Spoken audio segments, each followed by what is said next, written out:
एवढे देव कोणत्या देशात नाहीत बापू.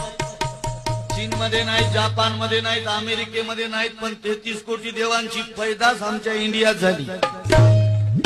लहानपणापासून ऐकत आलो. माझी आजी मला गोष्ट सांगायची. 33 कोटी देव, 33 कोटी देव. आता देवाची संख्या वाढली असेल कारण माझं वय वाढलं.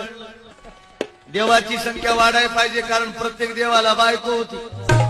मग देवाला बायको असो की माणसाला बायको असो, ओव्हर टाइम करून संख्या वाढवण्याचं काम करतात.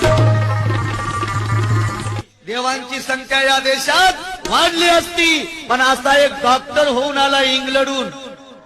त्या डॉक्टरचं नाव डॉक्टर बाबासाहेब आंबेडकर. बाबासाहेब डॉक्टर झाले आणि डॉक्टर झाल्याबरोबर या इंडियामध्ये त्यानं पहिलं ऑपरेशन केलं. कोणतं? तर सगळ्या देवाची नसबंदी, कुटुंब नियोजन. संख्या वाढू दिली नाही.